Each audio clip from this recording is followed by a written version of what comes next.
Deyir, əgər istəyirsinizsə, Allahı sevəsiniz, onu Peyğəmbərə itaət edin, arxasıca gəlin. Bir alim buyurdu, bundan da böyük bir məqam var. Burada yolun yarısıdır, hamısı deyil. Bir məqam da var, insan yəni bir yerə çatır ki, buyurur Muhammedun Resulullah vəl-ləzīnə mə'hu.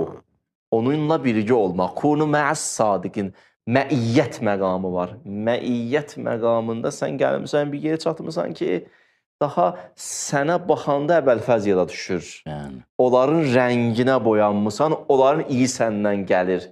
Sən, ona görə hədislərdə var ki, insan gəlir... Bayaqki söhbətdə Quranın yazısına o əl vurmaq məsələsi də hər tərəfli bunu əhatə eləyir, müqəddəs eləyir. Bəli, bir yerə gəlib çatıb ki, daha bəşər, Ribbiyyun sözü var Quranda, mövzumuz düzdür o deyil, Ribbilər.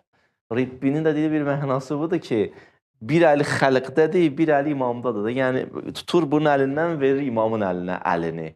Yəni, məiyyət də budur. Hətta Səlmanu minna sözündə məiyyətlə əlaqələndirir. Səlmanu minna nə zaman insan əhl-i beytdən olur? O zaman ki, məiyyət məqamına yetişir. Əhl-i beytdən o 5 dənədən söhbət gedir. 5 bəllidir, yutəhirəkum, təthira bəlli. Amma bir yol var. İnsan o yoldan gedə bilər. Yaxşı, o yol da nədir? Buyurur ki, insan başlayır o buyruqlara ki, icra eləyə-eləyə, gəlir çatır o məiyyət məqamına çatır. Yəni, bir mərtəbədə onlarla məiyyət təşkil edir. İndi onların ali mərtəbələri var öz yerində. Bir mərtəbədə... Həsuna ulaikə rəfiqa. Rəfiq olursa. Şovq əhlinə qurb oldu hasil, dəryasına qətrə oldu vasil. Həsən.